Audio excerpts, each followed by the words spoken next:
நாம் இந்த காலாண்டில் மாபெரும் போராட்டம் பாடங்களை படித்து கொண்டிருக்கிறோம். இந்த புத்தகத்தில் இருக்கிற விரிவான காரியங்களை சுருக்கமாக படிக்கிறோம். இந்த மாபெரும் போராட்டம் புத்தகத்தில் சுருக்கமாக இருக்கிற காரியங்களை விரிவாக படிக்கிறோம். சரிங்களா? அந்த ரீதியில் நாம் 2 தொடர் வரிசைகளாக கற்றுக்கொண்டிருக்கிறோம். ஒன்று மாபெரும் போராட்டம், இன்னொன்று எஜமானுக்காக எரிந்தவர்கள். இன்றைக்கு நம்முடைய தியானத்தின் தலைப்பு என்னவென்றால், அந்த கிறிஸ்துவின் 1260 வருட உபத்திரவம், ஆன்டி கிரைஸ்ட்ஸ் 1260 years persecution என்ற தலைப்பில் நான் படிக்க போகிறோம். 1260 ஆண்டுகால உபத்திரவம். சவுல் கொன்றது 1000, தாவீது கொன்றது 10000, நாசிசம் ஹிட்லர் படை கொன்றது 60 லட்சம் யூதர்கள், கத்தோலிக்கம் கொன்றது 10 to 15 கோடி தேவ ஜனங்கள்.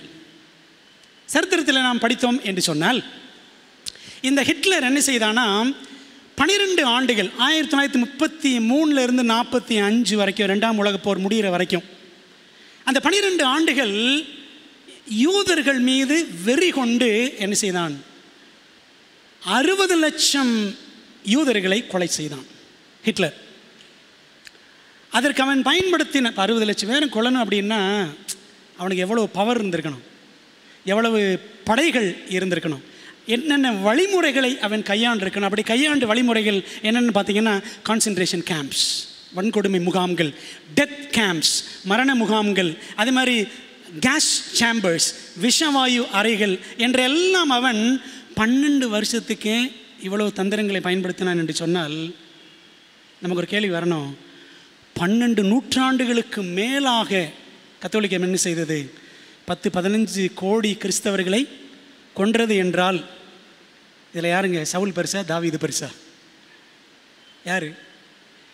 நாசிசம் பெருசா, கத்தோலிக்கம் பெருசா? அதான் நம்ம படிக்க போகிறோம். சரிங்களா? பிரியமான தேவ பிள்ளைகளை, கிபி 538 1798 வரைக்கும் உள்ள 1260 ஆண்டுகளே இருண்ட காலங்கள், டார்க் ஏஜஸ் அல்லது மத்திய காலங்கள், மிடில் ஏஜஸ் என்று சரித்திரத்தில் நாம் பார்க்கிறோம். இந்த 1260 ஆண்டுகள் பற்றி தீர்க்க தரிசனத்தில் 7 இடத்துல இருக்குன்னு ஏற்கனவே நமக்கு தெரியும். தானியேலில் 2 தடவை, வெளிப்படுத்தல 5 தடவை என்று பார்க்கிறோம். என்ன நடக்கும் அப்படின்னா, காலங்கள் அரைக்காலம் அல்லது 42 மாதங்கள் அல்லது 1260 வருஷங்கள் அல்லது 3.5 தீர்க்க தரிசன ஆண்டுகள் என்ன செய்யும்? இந்த கத்தோலிக்கம் பரிசுத்தவான்களை ஒடுக்கும் என்பது தீர்க்க தரிசனம். அப்படி தானே? அட்வென்டிஸ்ட் மக்களுக்கு இந்த கணக்கு நன்றாக தெரியும். அப்போ எனக்கு என்ன கேள்வி வந்துச்சுன்னா, 1260 வருஷம் உபத்திரம், என்ன உபத்திரப்பட்டாங்க? எப்படியெல்லாம் சாத்தான் செயல்பட்டான் என்பதை நம்ம கொஞ்சம் என்ன செய்யணும்? படிச்சுக்கணும். 10 முதல் 15 கோடி உண்மை கிறிஸ்தவர்கள், கொஞ்சம் யூதர்கள், கொஞ்சம் முஸ்லிம்கள், இவர்கள் எல்லாரும் இந்த காலகட்டங்களில் போப்பு மார்க்கத்தால் கொடூரமாக கொன்றழிக்கப்பட்டார்கள். சரித்திரம் சொல்லுது, போப்பு மார்க்கத்தின் நடுப்பகல் உலகத்திற்கு நடு இரவாக இருந்தது. The noon of the papacy was the midnight of the world என்று சபை சரித்திரத்தில் நாம் தெளிவாக பார்க்கிறோம். பிரியமானவர்களே, அந்த நடு இரவுக்குள்ளே தான் கொஞ்சம் போயிட்டு வரப்போகிறோம். சரிங்களா? ஜெபம் பண்ணுமா. நல்ல தகப்பனே, தீர்க்க தரிசனங்களை ஆராய்ந்து பார்க்க எங்களுக்கு தேவன் சொல்லியிருக்கிறீர். ஆண்டவரே, காரியத்தை மறைப்பது தேவனுக்கு மேன்மை, காரியத்தை ஆராய்வதோ ராஜாக்களுக்கு மேன்மை என்று நீதிமொழியில் 25:2 வாசிக்கிறோம். ஆகவே சத்தியங்களை ஆராய்ந்து படிக்கிற கிருபைகளை எங்களுக்கு தருவதற்காக உங்களுக்கு நன்றி சொல்கிறோம். ஆண்டவர், இப்பொழுது நாங்கள் படிக்கும் பொழுது ஆவியானவர் எங்களோடு பேசுங்க. கவனிக்கிற காதுகளை, ஏற்றுக்கொள்ளுகிற இருதயங்களை எங்களுக்கு தாரும். எங்களுடைய அசதி ஆண்டவர், எங்களுடைய தூக்க மயக்கத்தின் ஆவி, எங்களுடைய அசட்டைத்தனம் எல்லாம் ஆண்டவர் எடுத்து போட்டு உற்சாகத்தின் ஆவியினால் எங்களை நிரப்பி கத்திரங்களோடு பேசும்படி ஆசீர்வதிக்கும்படி வேண்டுகிறோம். கத்தாவை சொல்லும்படியார்கள் கேட்கிறோம். நீர் பெருகவும் நாங்கள் உமக்குள் சிறுகவும் உதவி செய்யும். இயேசுவின் மூலம் ஜெபிக்கிறோம் நல்ல பிதாவே, ஆமென். போப்பு மார்க்கத்தினுடைய ஒடுக்கும் கரங்கள்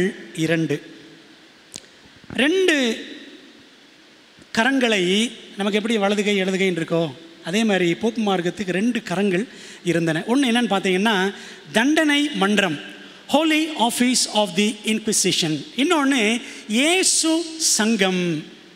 கேத்தலிக் சர்ச்சில் எப்படி சொல்லுவாங்கன்னா சேசு சபை அப்படின்னு சொல்லுவாங்க. நீங்கள் உங்களுக்கு தெரிஞ்சவங்க சொந்தக்காரவங்க யாராவது இருந்தாங்கன்னா கேத்தலிக் சர்ச்சில் அவங்கள்ட்ட கேளுங்க, சேசு சபை இருக்கான்னு கேளுங்க. ஆமாம் அப்படின்வாங்க. சேசு சபை, society of Jesus or Jesuits order என்று சொல்லுவார்கள். இந்த 2 காரியங்களை தான் இன்றைக்கி நம்ம படிக்க போகிறோம். முதலாவது தண்டனை மன்றம். இந்த தண்டனை மன்றம் போப்பு மார்க்கத்தினுடைய பொக்கிஷமான பொறி அல்லது கருவி. மெய் கிறிஸ்தவர்களுக்கு மத புரட்டர்கள் ஹெரட்டிக்ஸ் என்று பட்டம் சூட்டி அவர்களை கொடுமையாய் துன்புறுத்திய கொடூர அரக்க மார்க்கம் இந்த போப்பு மார்க்கம், கத்தோலிக்க சபை. எலன் ஒயிட் சொல்கிறாங்க பாருங்களேன் இந்த புத்தகத்தில் பக்கம் 50. போப்பிய கருவிகளில் எல்லாம் மிக பயங்கரமானதான தண்டனை மன்றம் அல்லது முறை மன்றம், விசாரணை மன்றம் சொல்லுவாங்க.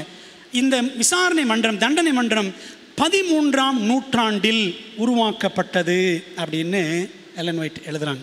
சரிங்களா? கொஞ்சம் தான் லைட்டாக தான் எழுதியிருப்பாங்க இந்த புத்தகத்தில். நம்ம அதை விரிவாக என்ன செய்யணும், படிக்கணும்.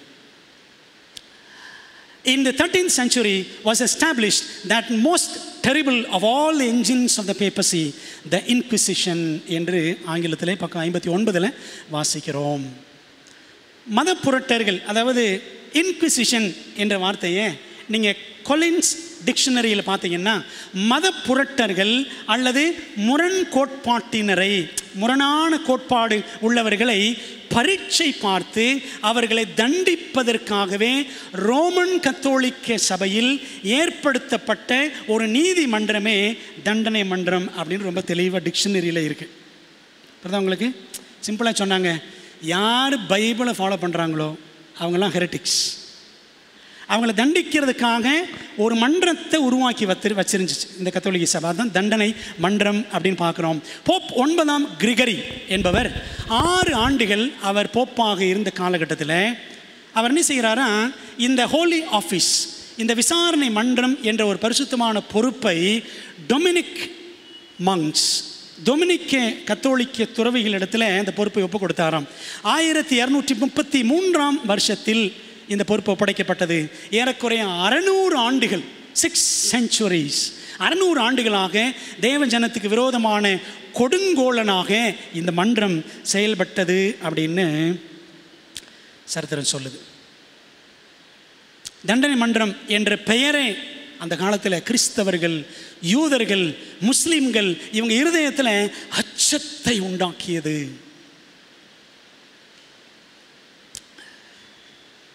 இந்த தண்டனை மன்றங்கள் எங்கெல்லாம் பரவி இருந்தது அப்படின்னு சரித்திரத்தில் பார்த்தீங்கன்னா சும்மா பிரீஃபாக, தென் அமெரிக்காவில் பெரு, அர்ஜென்டினா, சிலி, வெனிசூலா ஆகிய நகரங்களில், வட அமெரிக்காவில் மெக்சிகோ, தென்மேற்கு ஐரோப்பாவில் ஸ்பெயின், போர்ச்சுகல், கரீபியன் தீவுகளில் கியூபா, போர்ட்டோரிக்கோ, இந்தியாவில் கோவா, ஓல்டு கோவா, பழைய கோவாவில் இந்த தண்டனை மன்றம் இருந்துச்சான். இப்போ கிடையாது. இந்த தண்டனை மன்றம் வெகு தீவிரமாக பல இடங்களிலே செயல்பட்டது. இத்தகைய விசாரணை மற்றும் தண்டனை மன்றத்துக்கு அவங்க என்ன பேர் வச்சுருந்தாங்கன்னா பரிசுத்த பொறுப்பு, ஹோலி ஆஃபீஸ், பரிசுத்த பணி என்று அவர்கள் சொன்னார்கள். ஏன் அப்படி சொன்னாங்க அப்படின்னு நம்ம படிப்போம். இந்த தண்டனை மன்றங்களில் மிக பிரபலமானது எதுன்னு பார்த்தீங்கன்னா ஸ்பானிஷ் இன்குவிசிஷன் அப்படின்னு சொல்லுவாங்க. ஸ்பெயின் நாட்டு தண்டனை மன்றம் சரித்திர புகழ் வாய்ந்தது அப்படின்னு சொல்லுவாங்க. சரிங்களா? அந்த படங்கள் அப்படி சைடில் பார்த்துக்கங்க.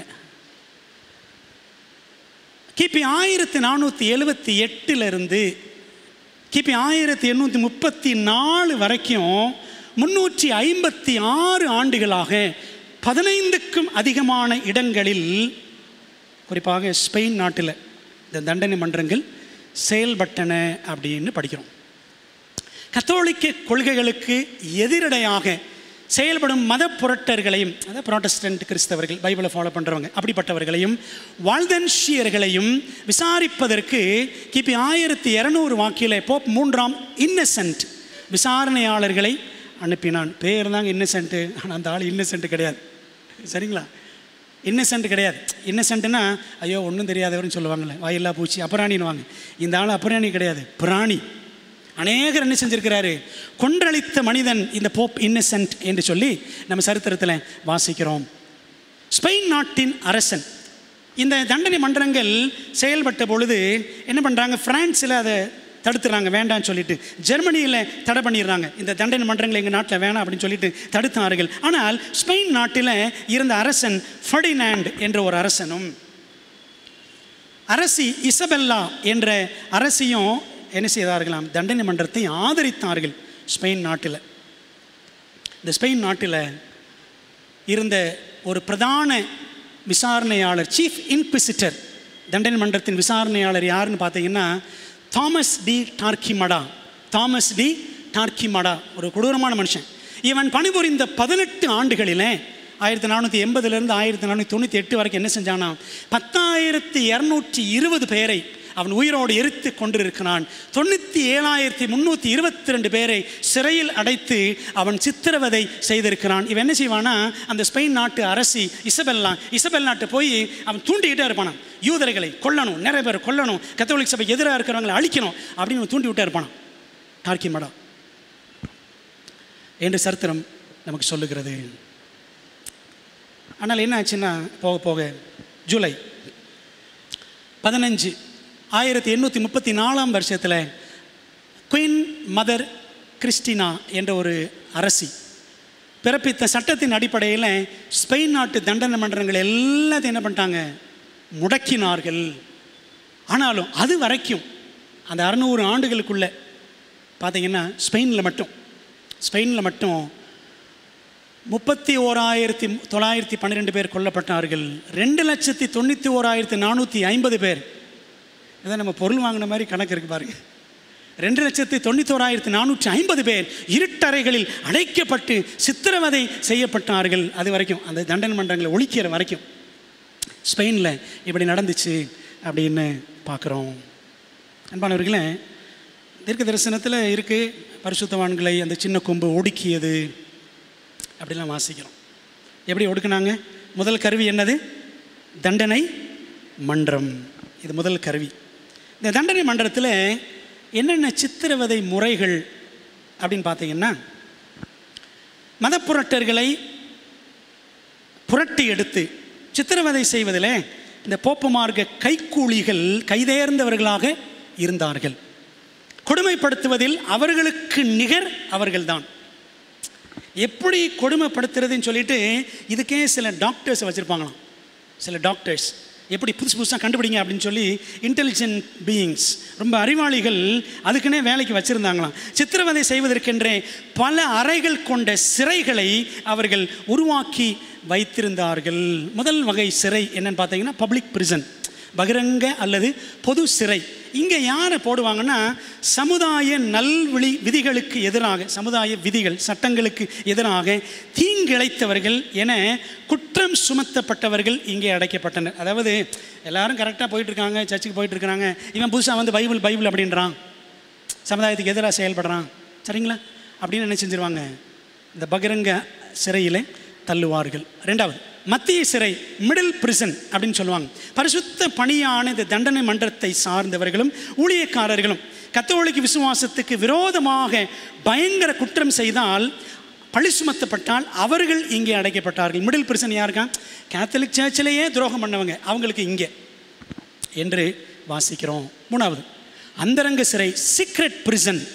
இது யாருக்கு அப்படின்னா, விசுவாச காரியங்களில் மத புரட்டு என பழி சுமத்தப்பட்ட குற்றவாளிகளுக்காகவே இந்த சிறை பிரத்யேகமாக வைக்கப்பட்டிருந்தது. யாருக்குன்னா ப்ராட்டஸ்டன்ட்ஸ், பைபிளை ஃபாலோ பண்ணவங்களுக்காக இந்த சிறைச்சாலை. யாரும் உட்புக முடியாத இருட்டறைகளில் குற்றவாளிகள் அடைக்கப்பட்டார்கள். அங்கு சாயங்காலம் 4 மணிலேருந்து 7 மணி வரைக்கும், காலையில் 7 மணி வரைக்கும், அப்போ எவ்வளோ நேரம்?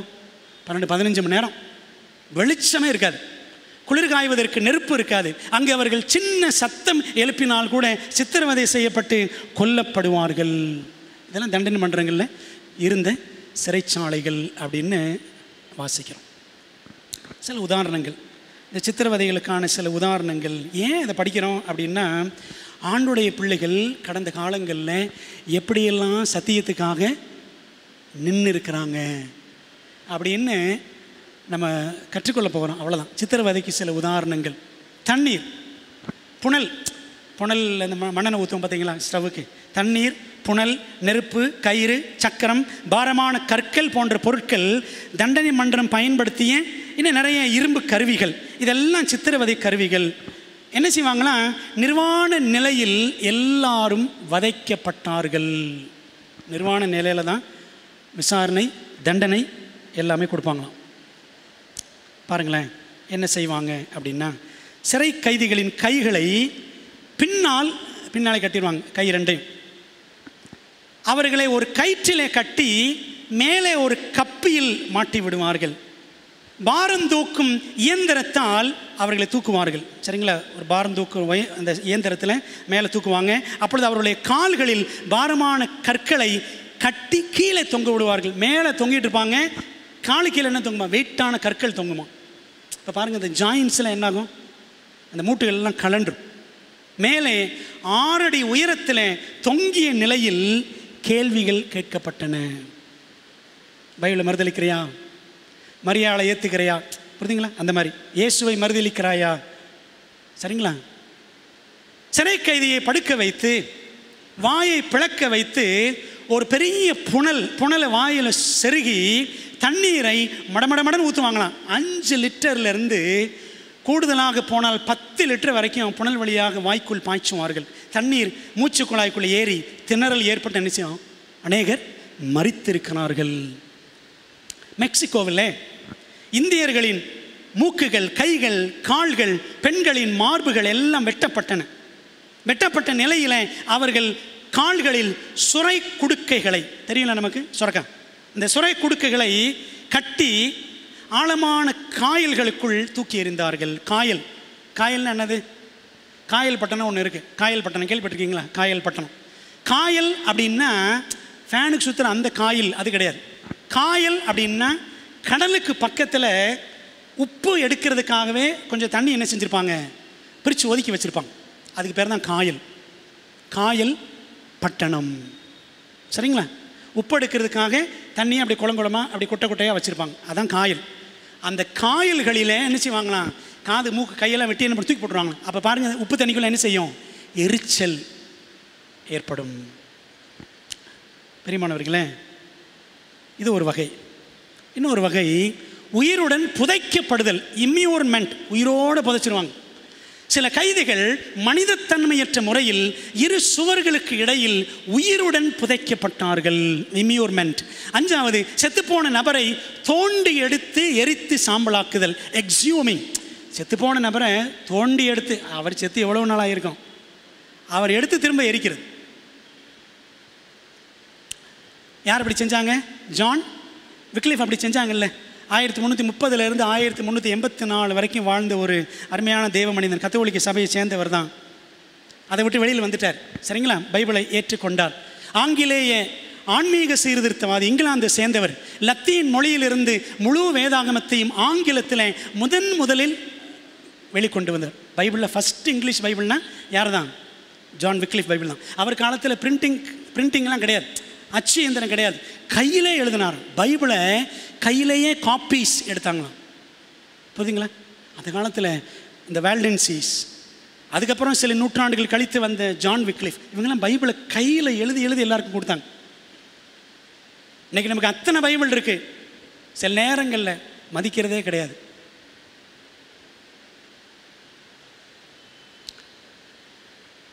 அவர் அதை முடித்து, டிரான்ஸ்லேஷன் முடித்து வெளியிடுவதற்கு முன்பாகவே அவர் மரித்து போனார், ஜான் விக்லிஃப். ஆனால் அவருடைய நண்பர்கள் சில திருத்தங்கள் செய்து விக்லிஃப் பைபிள் அப்படின்னு வெளியிட்டார்கள். இப்படி கையினால் எழுதப்பட்ட ஆங்கில மொழியாக்கம் இதுதான் முதல் பைபிள் அப்படின்னு பார்க்குற முதல் இங்கிலீஷ் பைபிள். அவர் மரித்த பிறகு வேதாகமம் வெளிவந்தது மாத்திரமல்ல, அதை அவர் மொழிபெயர்த்ததற்காக ஒரு பெரிய தண்டனை கொடுக்கணும்னு எல்லாம் கமிட்டியில் உட்காந்து யோசித்தாங்களாம். என்ன பண்ணாங்க தெரியுமா? அவர் இறந்து 40 வருஷம் கழிச்சு, after 40 years of his death, 40 வருஷம் கழிச்சு அவருடைய 40 வருஷம் கழிச்சுனா என்ன இருந்திருக்கும்? எதாவது இருந்திருக்குமா? எலும்பு தான் இருந்திருக்கும். சரிதானே? அதை தோண்டி எடுத்தாங்களாங்க. அதை தோண்டி எடுத்து என்ன செஞ்சாங்களாம்? கான்ஸ்டன்ஸ் என்ற இடத்துல நடைபெற்ற ஆலோசனை கூட்டத்தில் முடிவு செய்யப்பட்ட தீர்மானத்தின்படி அவரது எலும்புகள் அனைத்தும் கல்லறையிலிருந்து தோண்டி எடுக்கப்பட்டு பொதுமக்கள் முன் எரிக்கப்பட்டு அந்த சாம்பல் அருகில் இருந்த நீரோடையில் கரைக்கப்பட்டது. செத்து போயிட்டாரு, அவரை போய் தோண்டி எடுக்கிறாங்க அப்படின்னா எப்படி ஆளுங்களாம் இருந்திருப்பாங்க? சரீரத்தை அழிக்கலாம், சத்தியத்தை அழிக்க முடியுமா? சடலத்தின் சாம்பலை கரைக்கலாம், சத்தியம் கரைந்து போகுமா? சத்திய தாசர்கள் மறைந்து போகலாம், சத்தியம் மறைந்து காணாமல் போகுமா? பக்கத்தில் இருக்கிற நதியில் சாம்பலை கரைச்சி விட்டாங்க. சரித்திரம் சொல்லுது, அந்த நதியில் கரைச்சி விட்ட அந்த சாம்பல் ஒரு உருவமாக சொன்னால் என்ன பண்ணிச்சான்? சத்தியம் அப்படியே எல்லாருக்கும் போச்சான், அநேகருக்கு போய் சத்தியம் பரவியது. இந்த ஜான் விக்லிஃபோட எழுத்துக்களை படித்து தான் ஜான் ஹஸ் என்ன பண்ணார்? வேதத்தின் வழியில் நடக்க ஆரம்பித்தார். சரிங்களா? ஜான் ஹஸ் பற்றி நம்ம பிறகு படிக்கலாம். ஜான் விக்லிஃபினுடைய எழுத்துக்கள் தான் பொஹீமியாவை சேர்ந்த ஜான் ஹஸ்ஸை தொட்டது. அவர் அநேக தவறுகளை விட்டு விலகி சீர்திருத்த ஊழியத்தில் ஜான் ஹஸ் நுழைந்தார். வேறு என்ன செய்வாங்க தண்டனை முறைகளில்? வேறு என்ன முறை அப்படின்னு பார்த்தீங்கன்னா, இன்னொன்று சாம் பெனிட்டோ. சாம் பெனிட்டோன்னு ஏதோ ஒரு பேர் நினச்சிக்காதீங்க. சாம் பெனிட்டோ இது ஒரு வகை தண்டனை. அவமான சடங்கு, டிகிரடேஷன் செரிமனி அப்படின்னு சொல்லுவாங்க. இந்த பைபிளை ஏற்றுக்கொண்டு கத்தோலிக் சபையை விட்டுட்டு வெளியில் போய் கத்தோலிக்க மார்க்கத்துக்கு எதிராக பேசுகிறான் அப்படின்னு ஒருத்தரை கண்டுபிடிச்சாங்கன்னா அவர் என்ன செய்வாங்களாம்? பப்ளிக்கில் அவமானப்படுத்துவாங்க. பொது இடத்துல என்ன செய்வாங்க அப்படின்னு பார்த்தீங்கன்னா, அந்த நபருக்கு வெள்ளை நிறத்தில் அங்கி உடுத்தி, வெள்ளை நிறத்தில் அங்கி உடுத்தி தலையில் ஒரு வெள்ளை காகிதத்தில் குள்ளா வச்சு, கூம்பு வடிவ குள்ளா வச்சு, அந்த குள்ளாவில் பார்த்தீங்கன்னா பேய் பிசாசு படங்கள்லாம் வரைஞ்சிருக்கும். சரிங்களா? இப்படி வரைஞ்சிட்டு பொது இடத்துல ஒரு போப்போ அல்லது ஒரு அருட்தந்தையோ ஒரு ஃபாதரோ வந்து சொல்லுவார். இப்போ ஜான் கெஸ்ஸை பார்த்து உதாரணம் சொல்லனே, ஜான் கெஸ் உங்களுடைய ஆத்மாவை நான் பிசாசுக்கு ஒப்பு கொடுக்கிறேன் அப்படின்னு அந்த பிசாசு சொல்லும். புரியுதுங்களா? உன் ஆத்மாவை பிசாசுக்கு ஒப்பு கொடுக்கிறேன். மத புரட்டன் அந்த நெத்தியில் பார்த்தீங்கன்னா மத புரட்டன் அப்படின்னு அல்லது பிரதான மத புரட்டன் என்று எழுதப்பட்டிருக்கும். இப்படி என்ன செய்வாங்களாம்? பொது இடத்துல அவமானப்படுத்துவாங்க. இதுக்கு பேர் தான் சாம் பெனிட்டோ. இது பல நாடுகளில், பல பேராலயங்களில் இந்த மாதிரி படங்களை நீங்கள் கூகுளில் போனீங்கன்னா கூட இந்த படங்களை நீங்கள் நிறையா ஃபோட்டோஸ் பார்க்கலாம். இது ஒன்று. இன்னொரு விதம் என்னென்னு பார்த்தீங்கன்னா ஆட்டோடாஃபே. ஆட்டோடாஃபே அப்படின்னா ரொம்ப எளிமையாக புரிஞ்சுக்கிற வேண்டிய விஷயந்தான், ஆனால் கடுமையான தண்டனை. என்ன அப்படின்னா, இது ஒரு ஸ்பானிஷ் டேர்ம், ஒரு ஸ்பெயின் நாட்டு வார்த்தை. ஆட்டோடாஃபே அப்படின்னா மத விரோதிகளை பொது இடத்துல எரிக்கும் சடங்கு. ரோம் கொடுத்த பெயர் ஆட்டோடாஃபே. பொது இடத்துல எரிப்பாங்க, பப்ளிக்கில் எரிப்பாங்க. சரிங்களா? கத்தோலிக் சபையினுடைய வரலாற்றில் படித்தீங்கன்னா அவங்க கிட்டத்தட்ட 46 இடங்களில் பைபிளை குவியலாக ஒன்றா சேர்த்து எரிச்சிருக்காங்க, 46 தடவை. ஆனால் ஆயிரக்கணக்கானவர்களை, லட்சக்கணக்கானவர்களை உயிரோடு எரித்திருக்கிறார்கள். ஆட்டோடாஃபே அப்படின்னு இதுக்கு பெயர். அன்பானவர்களே, இப்படிலாம் நடந்திருக்கு சரித்திரத்தில். ஏன் இப்படி செய்தார்கள்? தண்டனை மன்றத்தின் செயல்பாடுகள் எப்படி இருக்கும்? நோக்கங்கள் என்ன? ஏன் கிறிஸ்தவர்களே, கத்தோலிக்கத்தை பொதுவாக கிறிஸ்தவர்கள் சொல்லுவாங்க, ஆனால் சரித்திரத்தில் படித்தீங்கன்னா ஆக்சுவலாக அது கிறிஸ்தவம் கிடையாது. கத்தோலிக்கம் என்பது என்ன கிடையாது? கிறிஸ்தவமே கிடையாது. கிறிஸ்தவத்தின் பேரில் இருக்கிற அஞ்ஞான மார்க்கம். Christianity in the name of paganism. அப்படி தான் நம்ம அதை சரித்திரத்தில் படிக்கிறோம். ஏன் கிறிஸ்தவர்கள் என்று சொல்லிக் கொண்டவர்கள் கிறிஸ்தவர்களையே அழித்தார்கள்? என்ன காரணம்? அதனுடைய செயல்பாடுகள் என்னன்னு பார்த்தீங்கன்னா, தண்டனை மன்றம் ஒரு ஒடுக்குமுறைக்கான கருவி. கத்தோலிக்கத்துக்கு எதிராக எவனும் தலையிடக்கூடாது, ஒன்று. ரெண்டாவது, அரசர்களின் கைகளில் இது ஒரு அரசியல் கருவியாக இருந்தது. ரெண்டாவது, ரோமன் கத்தோலிக்க சபையை பாதுகாக்கும் ஒரு கோட்டையாக இருந்துச்சு. நோக்கம் என்ன அப்படின்னா, மத புரட்டை அழிக்கணும். பைபிளை பிடிச்சிக்கிட்டு பாரம்பரியத்தை நம்ம சபை சொல்கிறத விட்டுறக்கூடாது அப்படின்னு கத்தோலிக் சபை எதிர்பார்த்தது. மத புரட்டை அழிக்க வேண்டும். ரெண்டாவது நோக்கம் என்னன்னு பார்த்தீங்கன்னா, மக்களிடையே பயத்தையும் பயங்கரத்தையும் உண்டு பண்ணி தங்களுடைய புதிய எஜமான்களுக்கு, யார் புதிய எஜமான்கள்? போப்புகள். புதிய எஜமான்களுக்கு அவர்களை கீழ்ப்படிய செய்து தங்களுடைய புதிய தெய்வத்தை, யார் புதிய தெய்வம்? மரியாள். தானியேல் 11:38 படிச்சு பாருங்களேன். தானியேல் வசனத்தை வாசிக்கலாமா? தானியேல் எடுங்க, 11ஆம் அதிகாரம், Daniel 11:38, 11:38 நான் வாசிக்கிறேன்.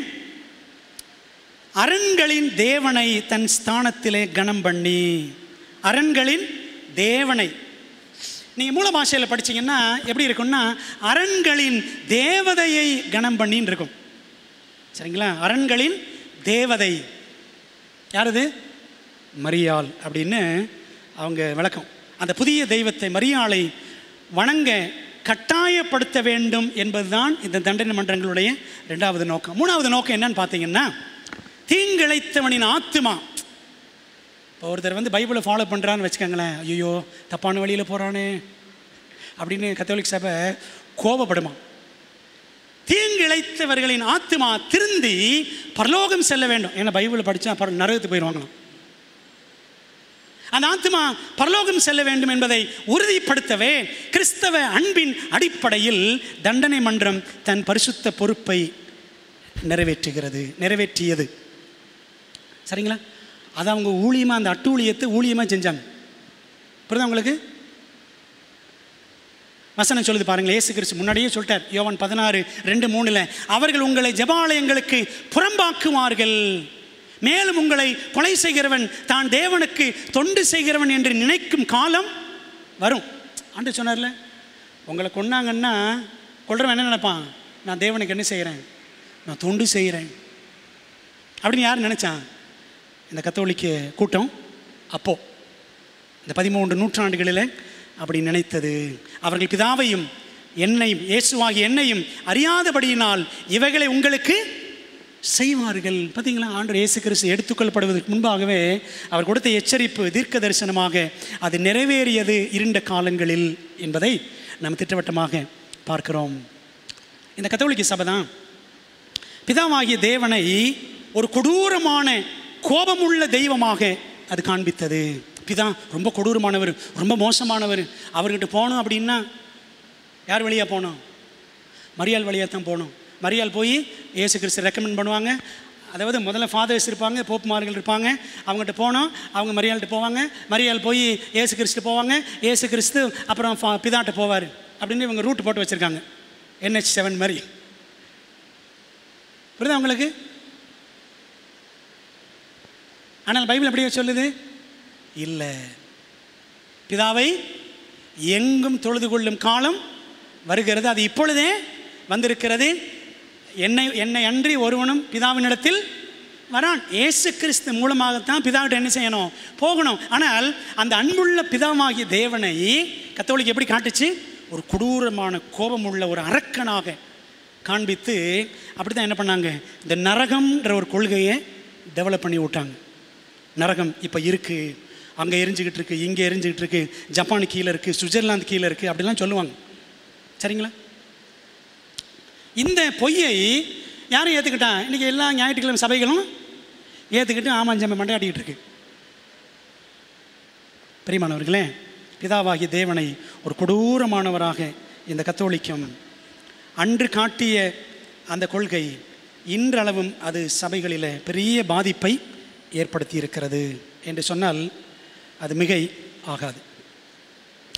இன்றைக்கி நிறைய பேர் நினச்சாங்க தெரியுமா? நரகத்தை பற்றி சொல்லி சொல்லி பயமுறுத்தி தான் இயேசு கிறிஸ்து வந்துருங்க அப்படின்றாங்க.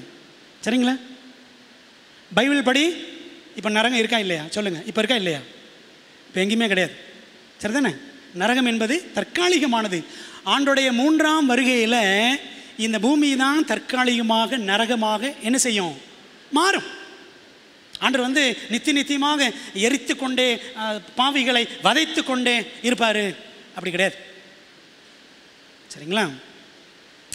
பிரியமான தேவ பிள்ளைகளை, ராபர்ட் இங்கர்சால் பிரான்ஸ் நாட்டில் ஒரு பெரிய நாத்திகன். இவன் 10 வயசு இருக்கும் பொழுது எங்கே போனான்னா ஒரு சர்ச்சுக்கு போனான் அப்பா கூட. அப்போ அந்த சர்ச்சுக்கு போனப்போ அங்கே இருந்த பாஸ்டர் என்ன செஞ்சார்? பிரசங்கம் பண்ணார். அந்த பையனுக்கு 10 வயசு. அந்த பாஸ்டர் பார்த்தீங்கன்னா பயங்கரமான பிரசங்கம் பண்ணார். நரகத்தை பற்றி, அந்த நரகம் எப்படி இருக்கும், நரகம் லெஃப்ட்டில் போனால் எப்படி இருக்கும், ரைட்டில் போனால் அப்படிலாம் பிரசங்கம் பண்ணார். சரிங்களா? சமீபத்தில் சில வருஷங்களுக்கு முன்னாடி சாம் ஜெபத்துரை அப்படின்னு ஒருத்தர் இருந்தார், சென்னை கோடம்பாக்கம். அவர் புத்தகம் நிறைய பேர் படிப்பாங்க, அண்ணன்றுள்ள அப்பம் நல்லா தான் எழுதுவார். ஆவிக்குரிய பாடங்கள் நல்லாயிருக்கும். சரிங்களா? நிறைய பேர் படிக்கிறவங்களாம் இருக்கிறாங்க. அவர் ஒரு புஸ்தகம் ஒன்று போட்டார், நரகத்தை பற்றிய தெய்வீக வெளிப்பாடுன்னு ஒரு புஸ்தகம் போட்டார். யாரோ ஒரு வெள்ளக்காரமாக எழுதினது. இவங்க கூட்டம் அதை மொழிபெயர்த்து வெளியில் போட்டாங்க. அதில் பார்த்தீங்கன்னா, நான் நரகத்தின் வயிற்று பகுதிக்கு போனேன், நரகத்தின் கால் பகுதிக்கு போனேன், நரகத்தின் தொடை பகுதிக்கு போனேன், நரகத்தின் மூளை பகுதிக்கு போனேன், அப்படிலாம் இருக்கும். அப்படி எழுதிப்பாங்க. பிரியமானவர்களே, பைபிள் சொல்லக்கூடிய ஒரு அப்பட்டமான ஒரு பாடம் என்ன அப்படின்னா, தேவன் அன்புள்ளவர், நித்தியமாக தம்முடைய பிள்ளைகளை அவரோடு இருக்கணும்னு விரும்புகிறார் பரலோகத்தில். ஒருவேளை மனிதர்கள் பாவ வழியில் போயிட்டாங்க அப்படின்னா அவங்க எரிஞ்சுக்கிட்டே இருக்கணும்னு நினைக்கிறவர் ஆண்டவர் கிடையாது. அவர்களை தண்டித்தாலும் ஈவன் சாத்தானை கூட எரிச்சு சாம்பலாக்கிடுவார். பைபிள் அப்படித்தானே இருக்குது. எசேக்கியேல் 28:18 சாத்தானும் சாம்பலாகிடுவான், துன்மார்க்கரும் சாம்பலாகி விடுவார்கள். மல்கியா 4:3 படிக்கிறோம். சரிங்களா? அப்போ எல்லாரும் எரிஞ்சுக்கிட்டே இருக்க போகிறது கிடையாது. அப்போ பாருங்கள், இப்படிலாம் சொல்லி தான் அநேகரை மிரட்டுச்சு கத்தோலிக்க சபை. இந்த ராபர்ட் இங்கர்சால் 18 நூற்றாண்டில் வாழ்ந்தவர். அந்த பாஸ்ட் பிரசங்கம் பண்ணுற பொழுது அதை கேட்டுட்டு வீட்டுக்கு வந்து அப்பாட்ட சொன்னானா, இந்த ஜீசஸ் கிரைஸ்ட் இப்படிப்பட்ட ஆண்டவர்னா ஐயா இவராக எனக்கு தேவையே கிடையாது, இந்த சாமியே எனக்கு வேண்டான்னு சொல்லிட்டு அவன் நாத்திகன் ஆனான். அவன்தான் ராபர்ட் இங்கர்சால். சரிங்களா? வால்டேர் இந்த மாதிரி ஆட்கள்லாம் இப்படித்தான் நாத்திகர்களாக மாறினார்கள் அப்படின்னு நம்ம பார்க்கணும். அன்பான தேவ பிள்ளைகளே, இப்படி கத்தோலிக்கம் கொண்டு வந்த உபதேசங்கள் எல்லாம் ஏற்றுக்கொள்ளாதவர்கள் மத புரட்டர்கள். மத புரட்டர்களை என்ன செய்யணும்? சித்திரவதை பண்ணணுமா? பைபிள் என்ன சொல்லுது பார்க்கலாமா? மத புரட்டர்களை எப்படி நடத்த வேண்டும்? வேதத்துக்கு விரோதமான விளக்கங்களை அளித்து அவற்றை பின்பற்றுபவர்களே வேதத்தின் அடிப்படையில் மத புரட்டர்கள். பைபிளுக்கு ஆப்போசிட்டாக சொல்லி அப்படி நடந்தால் அவங்க தான் யார்? ஹெரட்டிக்ஸ், மத புரட்டர்கள். கத்தோலிக் சபை என்ன சொல்லுது பாருங்களேன். சபையின் பாரம்பரியங்களை ஒருவன் பின்பற்ற மறுத்து வேதத்தையே அவன் பின்பற்றுவான், ஆனால் அவனே மத புரட்டன். புரியுது உங்களுக்கு? 2 வித்தியாசம். பைபிளில் தீத்து 3:8-11 அழகான வேத பகுதி வாசிக்கிறேன் வேகமாக. இந்த வார்த்தை உண்மை உள்ளது. தேவனிடத்தில் விசுவாசமானவர்கள் நற்கிரைகளை செய்ய ஜாக்கிரதையாக இருக்கும்படி நீ இவைகளை குறித்து திட்டமாய் போதிக்க வேண்டும் என்று விரும்புகிறேன். இவைகளே நன்மையும் மனுஷருக்கு புரோஜனமுமானவைகள். புத்தியீனமான தர்க்கங்களையும் வம்ச வரலாறுகளையும் சண்டைகளையும் நியாயப்பிரமாணத்தை குறித்து உண்டாகிற வாக்குவாதங்களையும் விட்டு விலகு. அவைகள் அப்பிரயோஜனமும் வீணுமாயிருக்கும். பாருங்களேன், புரட்டுன்னு என்ன அர்த்தம்? அந்த காலத்தில், பவுல் காலத்தில் கலாத்திய நாடுகளில் யூதர்கள் வந்து என்ன சொன்னாங்க? ஐயோ, இயேசு கிறிஸ்து மட்டும் கிடையாது, நியாயப்பிரமாணத்தையும் ஃபாலோ பண்ணணும், ஆடு வெட்டணும், மாடு வெட்டணும் சொன்னாங்கல்ல. அதான் புரட்டு. புரியுதா உங்களுக்கு? அந்த காலத்தில் அதை கண்டித்து பவுல் எழுதுகிறார். வேத புரட்டனாக இருக்கிற ஒருவனுக்கு நீ 2 தரம் புத்தி சொன்ன பின்பு அவனை விட்டு விலகு. எப்பா, நீ பைபிள் படி இல்லை, நீ தப்பாக சொல்கிற, நீ சொல்கிறது பைபிள் படி தப்பு, நீ சரியான வழிக்கு வா, நீ நடக்கிறது தவறு, பைபிள் படி நடக்கணும்னு சொல்லுங்க. 2 இடம் சொல்லுங்க. அவன் கேட்கலையா, அவனை விட்டு என்ன செஞ்சிரு? அவனை விட்டு விலகு. அப்படி தான் பைபிள் சொல்லுது. அவன் வெட்டு, அவனை ஜெயிலில் போடு அப்படின்னு நான் சொல்லுது.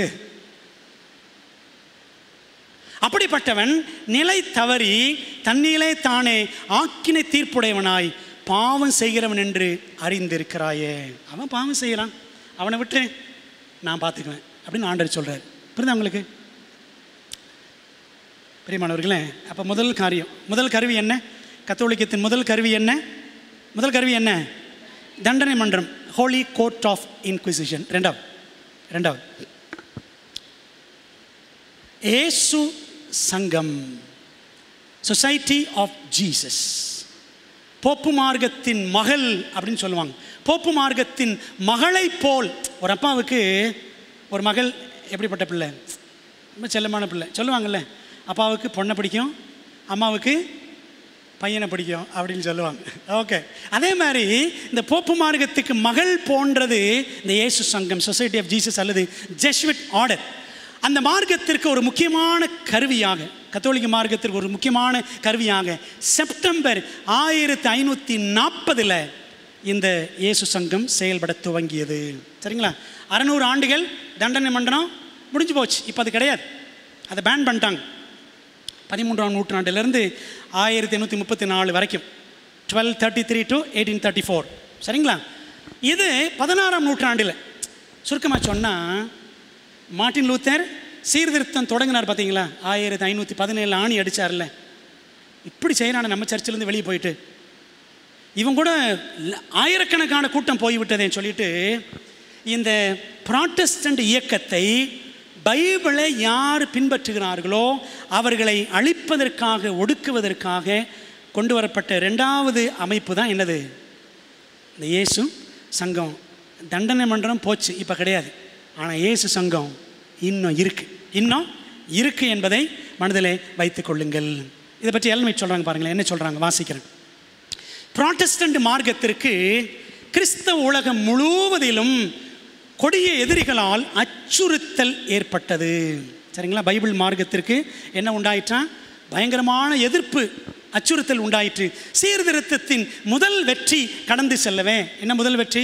மார்ட்டின் லூத்தர் காலத்தில் அந்த முதல் வெற்றி கடந்து செல்லவே அதை முற்றிலும் அழித்து விடலாம் என நம்பி புதிய சக்திகளை ரோம் வரவழைத்தது. இந்த சமயத்தில் தான் ஜெசுவிட் சங்கம் உருவாக்கப்பட்டது, இயேசு சங்கம். போப்பு மார்க்க அமைப்புகள் அனைத்திலும் மிக கொடுமையானதாக, பழி பாவங்களுக்கு அஞ்சாததாக, வல்லமை மிக்கதாக அது இருந்தது.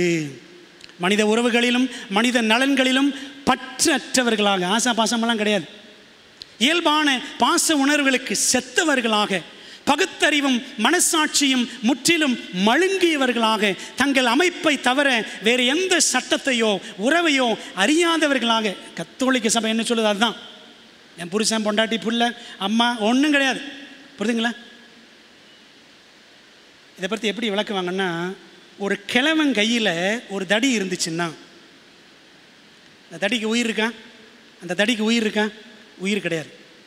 அந்த கிழவன் எப்படினாலும் அந்த தடியை பயன்படுத்தலாம். அந்த மாதிரி ஒரு கிழவன் கையில் தடி மாதிரி கத்தோலிக்கத்தின் கையில் நாங்கள் இருக்கிறோம் அப்படின்னு இயேசு சங்கம் அவர்கள் உறுதியாக இருப்பார்கள்.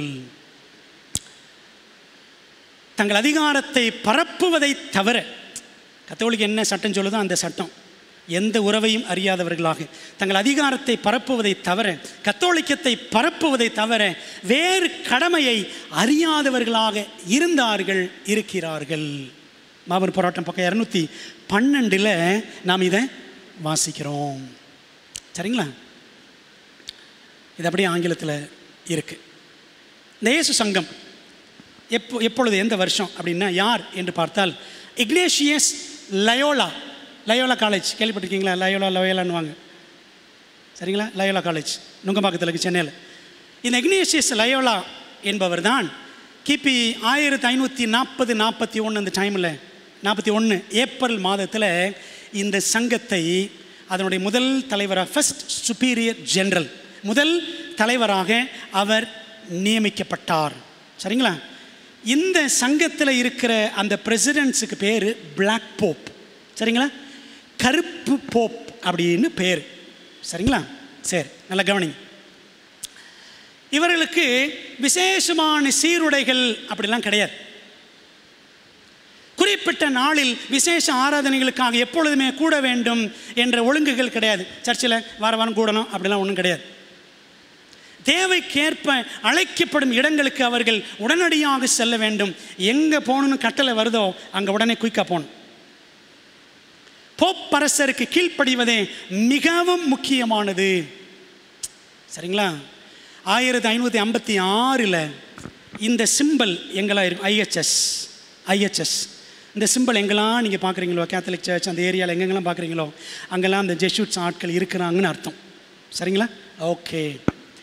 இந்த இக்னேஷியஸ் லயோலா, இஞ்ஞாசியார்னு சொல்லுவாங்க கத்தோலிக் சபையில், இஞ்ஞாசியார், அவர் மரிக்கிறதற்கு முன்பாக அந்த சங்கத்தில் 1000 பேர் அப்போவே இருந்தாங்க. 500 வருஷத்துக்கு முன்னாடி. இப்போ எவ்வளோ பேர் இருக்காங்க தெரியுமா? இப்போ 20,000 பேர் இருக்காங்க உலகம் முழுசும். இவர்கள் எடுக்கும் உறுதிமொழி, இங்கே இருக்குது, மாபெரும் போராட்டம் புக்கில் இருக்குது. அந்த உறுதிமொழி வாசிக்கலாமா? நான் வேறொரு சரித்திர புஸ்தகத்திலேருந்து எடுத்திருக்கேன். அந்த சங்கத்தில் சேரும் ஒரு நபர் எடுக்கும் உறுதிமொழி மிகவும் பயங்கரமானது. வாசிக்கலாமா?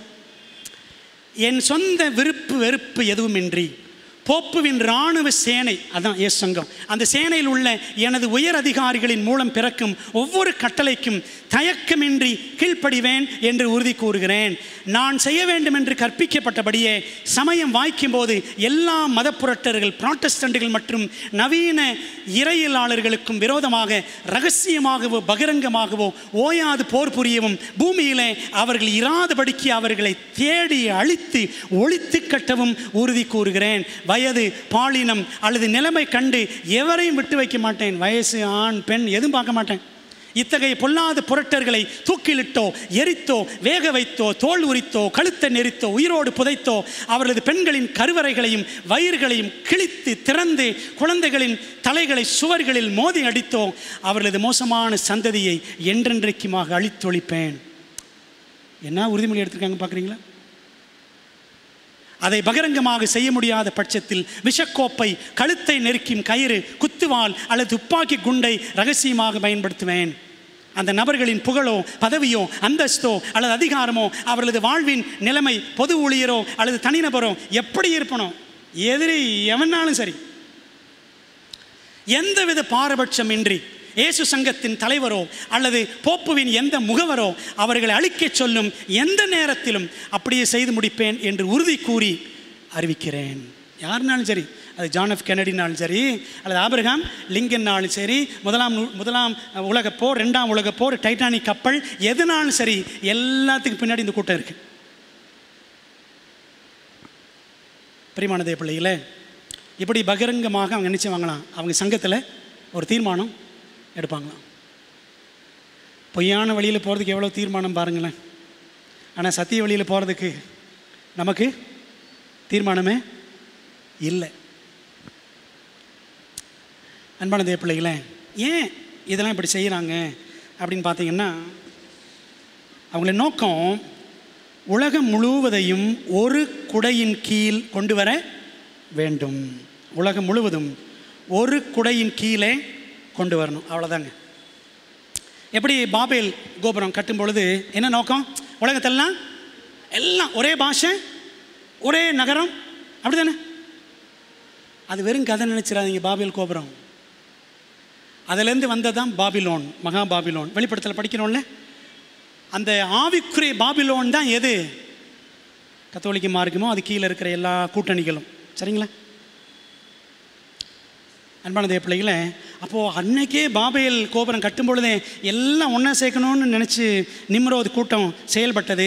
ஆண்டை எல்லாம் சிதறடிச்சார். அதே போல் தான் உலகத்தின் ஆரம்பத்தில் அப்படி நடந்தது போல உலகத்தின் முடிவிலும் உலகம் முழுவதையும் ஒரு குடையின் கீழ் கொண்டு வர கத்தோலிக்கம் வேலை செய்கிறது. இது வெளிப்படுத்தல் 13 வெளிப்படுத்தல் 17 2 அதிகாரங்களையும் நம்ம படிக்கலாம். நியூ வேர்ல்ட் ஆர்டர், புதிய உலக ஒழுங்கு என்று அதை சொல்லுவார்கள். இயேசு சங்கத்தினுடைய தலையாய நோக்கம் எப்படி இன்னைக்கு கிறிஸ்தவம் இப்படி மாறிடுச்சு அப்படின்னா, வெரி சிம்பிளுங்க. கொனஸ்தாந்த ராயன் ஒரு ராயன் என்ன பண்ணான்? அவன் உள்ளே வந்தான் புதுசாக, ரோம சக்கரவர்த்தியான்.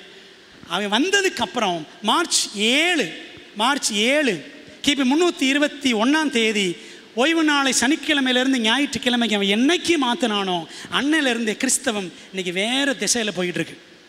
புரியுதா உங்களுக்கு? இன்னைக்கு இருக்கிற எல்லா சபைகளும், பெரும்பாலான சபைகள் கத்தோலிக்கத்தை தான் பின்பற்றுகின்றன என்பதில் சந்தேகமே கிடையாது. இயேசு சங்கத்தின் தலையாய நோக்கம் உலகம் முழுவதையும் ஒரே கத்தோலிக்க குடையின் கீழ் கொண்டு வந்து ஒரு புதிய உலக ஒழுங்கை ஏற்படுத்துவதாகும். ஞாயிற்றுக்கிழமை ஓய்வு நாள் என்பது போப்பு மார்க்கத்தின் குழந்தை ஆகும்.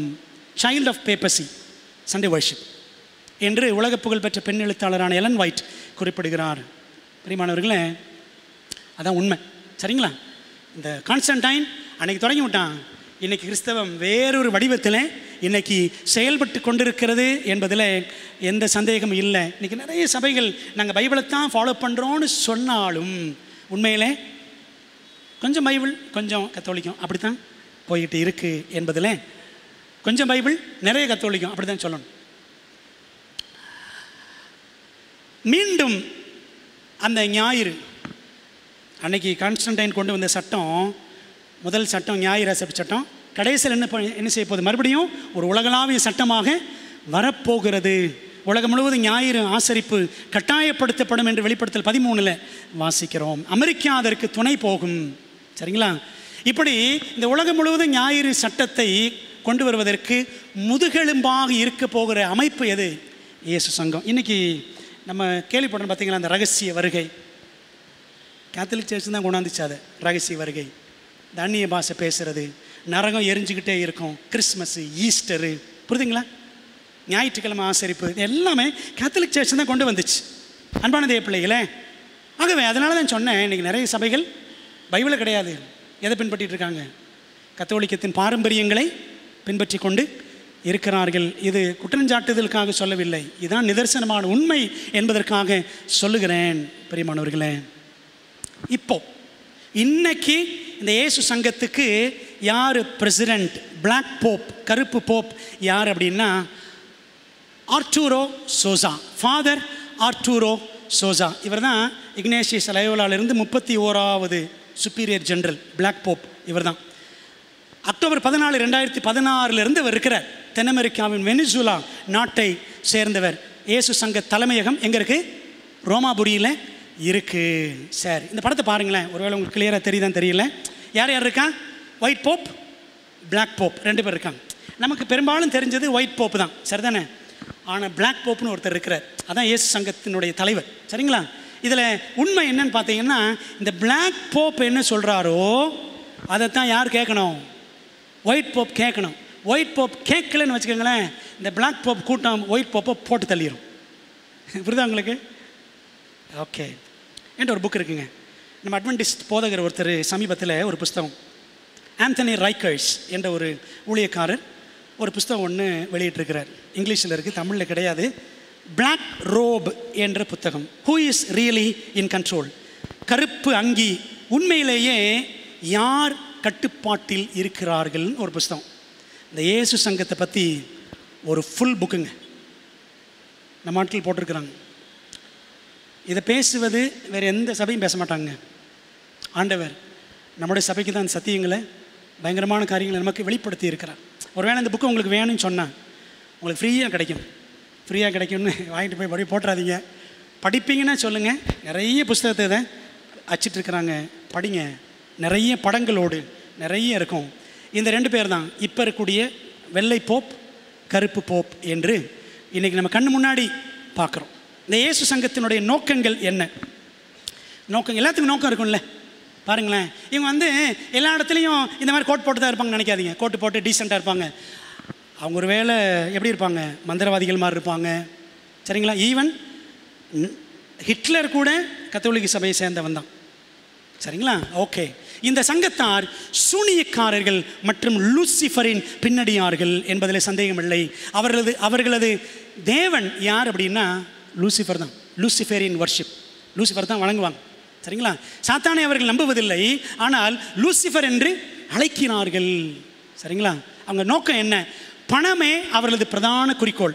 2வது, முழு உலகமும் போப்பு மார்க்கத்தின் கட்டுப்பாட்டின் கீழ் வர வேண்டும். 3வது, எருசலேமில் இயேசு சங்கத்தின் தலைமையகத்தை ஸ்தாபிக்க வேண்டும். இன்னொன்று, சாலமோன் ஆலயத்தை கட்ட வேண்டும். சரிங்களா? சாலமோன் ஒன்று பைபிள் சாலமோன் நினச்சிக்காதீங்க. அந்த சாலமோன்ற வார்த்தைக்கு சால் ஓம் ஓன் வேறு அர்த்தம் இருக்குது. அதெல்லாம் பிறகு படிக்கலாம், ஆண்டு சித்தமானல். பிரியமானவர்களே, இப்படி இந்த ரகசிய சங்கம் இது ஒரு சீக்ரெட் சொசைட்டி. ஆனால் வெளியில் பார்த்தீங்கன்னா நிறைய சேவைகள்லாம் பண்ணுவாங்க, பள்ளிக்கூடம் நடத்துவாங்க, காலேஜ் நடத்துவாங்க, ஃப்ரீயாக ஹெல்ப் பண்ணுவாங்க, நல்லா தான் செய்வாங்கன்ற மாதிரி தெரியும், நல்லது செய்கிற மாதிரி தான் தெரியும். சரிங்களா? ஆனால் அந்த வேடத்துக்கு அடியில் ஹெல்மெட் எழுதியிருப்பாங்க மாபெரும் போராட்டத்தில். அந்த வேடத்துக்கு அடியில் பயங்கர தந்திரமான நோக்கங்கள் எல்லாம் வைத்திருக்கிறார்கள். கல்வித்துறை, அந்த இயக்கத்தினுடைய பிரதிநிதிகள் உலகம் ஃபுல்லாக இருக்கிறாங்க. சரிங்களா? அவர்கள் இல்லாத துறைகளே கிடையாது உலகத்தில். கல்வித்துறை, கேளிக்கை விளையாட்டுத்துறை, இன்னைக்கு பார்க்கணும் பார்த்தீங்களா, அந்த நாடகம், சினிமா, அதுக்கு பின்னாடி இருக்கிறாங்க. செல்ஃபோன், அதுக்கு பின்னாடி இருக்கிறாங்க. உலகத்தை எல்லாம் ஒரு கண்ட்ரோலில் கொண்டு வரணும் அப்படின்னு சொல்லிட்டு கண்ட்ரோலில் வந்துட்டோம்ல. எல்லாம் இப்படித்தானே இருக்கிறோம், எல்லாம் இப்படித்தானே இருக்கிறோம், எல்லாம் இப்படி இருக்கிறோமா, இப்படி இருக்கிறோமா, எப்படி இருக்கிறோம் சொல்லுங்கள்? இப்படியா இருக்கிறோம்? இல்லை, இப்படி தான் இருக்கிறோம். உண்மைதானே? எல்லா துறைகளிலும் பற்பல மதங்கள், தீவிரவாத செயல்பாடுகள் என்று சொல்லிக்கொண்டே போகலாம். ஏராளமான துறைகளில் இவர்கள் நயவஞ்சகமாக கால் பதித்திருக்கிறார்கள். Pastor P V. ஜெயசுதாஸ் ஒரு புக் எழுதியிருக்கிறார். 1000 மொழிகளில் ஆண்டவர் புக்கில் இருக்கிறார் பாஸ்டர் பி.வி. ஜெயசுதாஸ். அந்த புக்கில் படித்தீங்கன்னா அந்த புக்கில் சொல்லியிருப்பார், இந்த இயேசு சங்கத்தை சேர்ந்தவங்க நம்ம சர்ச்சில் கூட நிறைய பேர் இருக்கிறாங்க அப்படின்னு எழுதியிருப்பார். சரிங்களா? அவர் எழுதினதை நான் சொல்கிறேன். சரிங்களா? ஆராய்ச்சி பண்ணி நீங்கள் கண்டுபிடிங்க. அன்பான தேவ பிள்ளைகளே, கடைசியாக சார்ல்ஸ் சினிக்கி. இவர் யார் அப்படின்னா, அமெரிக்காவில் வாழ்ந்த ஒரு மனிதன். ரோமன் கத்தோலிக்கத்தில் 50 வருஷம் குருவாக இருந்தவர். சரிங்களா? ஆபிரகாம் லிங்கனுக்கு ஒரு க்ளோஸ் ஃப்ரெண்டு, ஆபிரகாம் லிங்கனுக்கு ஒரு பெரிய நெருங்கின நண்பர், ஒரு லாயர். ஒரு குறிப்பிட்ட காலகட்டத்தில் கத்தோலிக் சபையை விட்டு வெளியில் வந்துட்டார். வெளியில் வந்துட்டு ஒரு புக் எழுதினார், 50 years in the Church of Rome அப்படின்னு. ரோம சபையில் 50 ஆண்டுகள் புக்கில் இருக்கிற அந்த புக்கு நான் வச்சுருக்கேன். அந்த புக்கு பயங்கரமாக இருக்கும். அந்த சபையினுடைய எல்லா ரகசியமான காரியங்களையும் அக்கு வேற ஆணி வேற பிரித்து எழுதியிருப்பார். அந்த புத்தகத்தில் அவர் சொல்கிறார் பாருங்களேன், ஆரம்பத்தில் இன்ட்ரோடக்ஷன்லேயே சொல்லியிருப்பார், சுவிசேஷத்தின் மதிப்பிற்குரிய ஊழியர்களே, நம்ம எல்லாரையும் பார்த்து, ஊழியக்காரர்களையும் பார்த்து அவர் எழுதுகிறாரு, கிறிஸ்துவின் சபைக்கு முன்பாக இருக்கிற மாபெரும் அபாயம் எதுங்க மாபெரும் அபாயம்? ரோமாபுரி ஆகும். நீங்கள் அதை போதுமான அளவு புரிந்திருக்கவில்லை. The greatest danger in front of the Christian church is none other than Rome, and you have not understood it enough. நீங்கள் அதை முழுசாக என்ன செய்யல, இன்னும் புரிஞ்சுக்கல. அன்பான தேவ பிள்ளைகளே, இந்த காரியங்களை ஏன் படிக்கிறோம் அப்படின்னா, உலகத்தின் முடிவில் வந்துட்டோம். அப்படி தானே? உலகத்தின் கடைசி நாட்களின் கடைசியில் வந்துட்டோம். இன்னும் ரொம்ப நாள் போகும்னு சொல்ல முடியாது. ஆகவே ஏன் இதை படிக்கிறோன்னா, ஆண்டவருடைய பிள்ளைகளாகி நீங்களும் நானும் தீர்க்க தரிசனங்களை கருத்தாக ஆராய்ந்து பார்த்து நாம் இந்த ப்ராஃபட்டிக் சர்ச்சில் எங்கே நிற்கிறோம், தீர்க்க தரிசன திருச்சபையில் எங்கே நிற்கிறோம் அப்படின்றத யோசித்து பார்க்கணும். ஆவிக்குரிய வாழ்க்கையில் நான் எங்கே நிற்கிறேன் அப்படின்னு யோசித்து பார்க்கணும். வெளிப்படுத்தலில் 2 முக்கியமான மிருகங்கள் இருக்குது. ஒன்று என்ன மிருகம்? 7 தலைகளும் 10 கொம்புகள் கொண்ட மிருகம். இன்னொன்று யார்? அடிக்கப்பட்ட வண்ணமாக இருக்கிற தேவாட்டுக்குட்டி. சரிங்களா? அதனால் இவ்வளோ நேரம் இந்த மிருகத்தை பற்றி சொன்னேன்ல, இந்த மிருகத்தை பார்த்துலாம் பயந்துடாது. ஐயோ பாஸ்டர் என்னமோ சொல்கிறாரு, தண்டனை பண்ணுறாரு, இயேசு சங்கன்றாரு, அவர் படித்ததெல்லாம் வந்து சொல்கிறார் அப்படின்னு நினைக்காதீங்க. இந்த மிருகத்தை பார்த்து பயப்பட வேண்டாம். கத்தோலிக்கம் மிருகம் என்று காட்டப்பட்டிருக்கிறது, அமெரிக்கா மிருகம் என்று காட்டப்பட்டிருக்கிறது. இந்த மிருகங்களை பார்த்து பயப்பட வேண்டாம். வெளிப்படுத்தல ஒரு சாதுவான ஆட்டுக்குட்டி இருக்கிறாரு. யார் அது? ஆண்டவராகிய இயேசு கிறிஸ்து. 29 தடவை ஆட்டுக்குட்டியின் வெளிப்படுத்தல் இருக்கு. அவரை பார்ப்போம். அவரை நோக்கி பார்க்கிறவர்கள் முகங்கள் ஒரு நாளும் வைக்கப்படாது. ஆகவே இதை பார்த்து இதெல்லாம் கேட்டு பயந்துடாதீங்க. ஆண்டவரே, எங்கள் மேலே வச்சிருக்கிற அன்புனால ஆண்டவர் இவ்வளோ காரியங்களை மறைச்சிருந்தாலும் எங்களை வெளிப்படுத்துறீங்களே ஆண்டவரே, நாங்கள் உணர்வடைந்து எழும்பி வரைக்கும் ஆயத்தப்பட நிறைய பேர் ஆயத்தப்படுத்த எங்களுக்கு உதவி செய்யன்னு சொல்லிட்டு ஆண்டோடு ஒப்பு கொடுப்போம். கர்த்தர் நம்மை ஆசீர்வதிப்பாராக. ஆமென். எங்கள் நல்ல தகப்பனே, இந்த ஓய்வு நாளுக்காக நன்றி செலுத்துகிறோம். ஒவ்வொரு ஓய்வு நாளிலும் ஆண்டவரே உடைய சமூகத்தில் வருவது எங்களுக்கு எத்தனை ஆனந்தமான ஒரு அனுபவம். அதற்காக நன்றி ஆண்டவரே. இந்த காலாண்டு பாடங்கள் எல்லாம் நாங்கள் படிக்கும் பொழுது ஆண்டவரே, பொற்களை தாரவாரம் கேட்கிறது. சேனாதிபதியாகிய கர்த்தர் சீக்கிரமாய் வரப்போகிறார். எங்களுக்கு முன்பாக ஒரு பெரும் போராட்டம் இருக்கிறது, அதற்கு நாங்கள் ஆயத்தப்படணும் என்று தேவன் எங்களுக்கு உணர்த்துகிறீர் என்று நிச்சயமாக நாங்கள் நம்புகிறோம் தகப்பனே. ஆண்டவரே, இந்த கடைசி நாட்களிலே ஆண்டோடைய வேதாகமத்தை நாங்கள் தெளிவாக கற்று அதன் வழியிலே நடக்க எங்களுக்கு உதவி செய்யும். கர்த்தாவே, நீ வெட்கப்படாத ஊழியக்காரனாயும் திருவசனத்தை நிதானமாக பகுத்து போதிக்கிறவனாயும் உன்னை தேவனுக்கு முன்பாக உத்தமனாய் நிறுத்துவதற்கு ஜாக்கிரதை உள்ளவனாயும் இரு என்று 2 தீமோத்தேயு 2:15 இருக்கிறது போல் ஆண்டவரே, நாங்கள் ஜாக்கிரதை உள்ளவர்களாக வசனத்தின்படி ஆண்டவரே தேவனுக்கு முன்பாக வாழ்ந்து நாங்கள் எங்களை உம்முடைய பலத்தினாலே உத்தமமாய் நிறுத்துகிறவர்களாக கர்த்தர் எங்களை மாற்ற வேண்டும் என்று ஜெபிக்கிறோம். கர்த்தாவே, இந்த நாளிலே நம்முடைய ஆலயத்தில் அமர்ந்து நம்முடைய வார்த்தைகளை கேட்டவர்கள், ஆன்லைனில் இருக்கிறவர்கள் எல்லாரையும் ஆண்டவர் ஆசீர்வதிங்க தகப்பன. விசேஷ வண்ணமாக நாங்கள் அநேக பிள்ளைகளுக்காக ஜெபித்தோம். சுயமான பிள்ளைகள் எல்லாரும் கர்த்தர் அறிவீர். குழந்தை டோ என்ற அந்த குழந்தைக்காக ஜெபிக்கிறோம்ப்பா. அந்த குழந்தை தொடுங்க, நல்ல பரிபூர்ண சுகத்தை அந்த குழந்தைக்கு தந்து ஆண்டவர் ஆசீர்வதிக்கும்படியாய் வேண்டுகிறோம் தகப்பனே. கர்த்தாவே, இந்த நாளிலே கவலையோடும் கண்ணீரோடும் பாரத்தோடும் வந்திருக்கிற பிள்ளைகள் யாராவது இருந்தால் அவர்களுக்கு நல்ல ஆறுதலும் சந்தோஷம் சமாதானமும் தேவன் தருவீராக. ஆண்டவரே, பலவிதமான கேள்விகளோடு வந்த பிள்ளைகள் இருந்தால் அவர்களுக்கு ஆண்டவர் மன தெளிவை கொடுத்து ஆண்டவரே நீர் பேசி அவர்களை ஆசீர்வதித்து அனுப்ப வேண்டும் என்று ஜெபிக்கிறோம் தகப்பனே.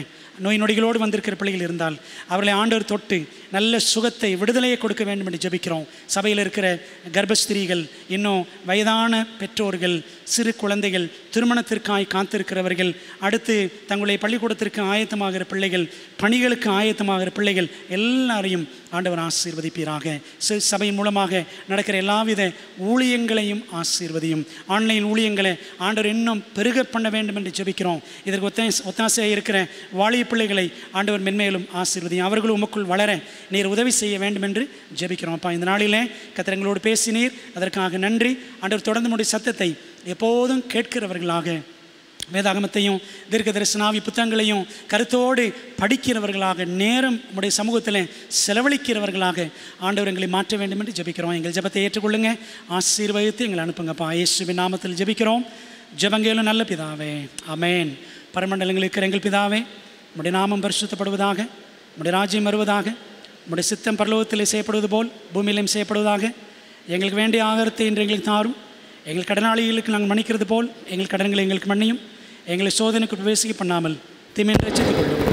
ராஜ்யம் வல்லமையும் மகிமையும் என்றென்றைக்கு முடிவுகளே, ஆமென். என் ஆத்மாவே கர்த்தரை ஸ்தோத்திரி, என் முழு உலமையோட பரிசுத்த நாமத்தை ஸ்தோத்திரி. என் ஆத்மாவே கர்த்தரை ஸ்தோத்திரி, அவர் செய்த சகல உபகாரங்களையும் மறவாதே, ஆமென். நம்முடைய கர்த்தராக இருக்கிற இயேசு கிறிஸ்துவின் கிருபையும் பிதாவின் அன்பும் ஆவியானவரின் ஐக்கியமும் ஆசீர்வாதமும் தேவதூதர்களின் காவலும் வழி நடத்தலும் நம்ம எல்லாரோடும் இன்றும் என்றும் சதா காலங்களிலும் தங்கியிருப்பதாக, ஆமென்.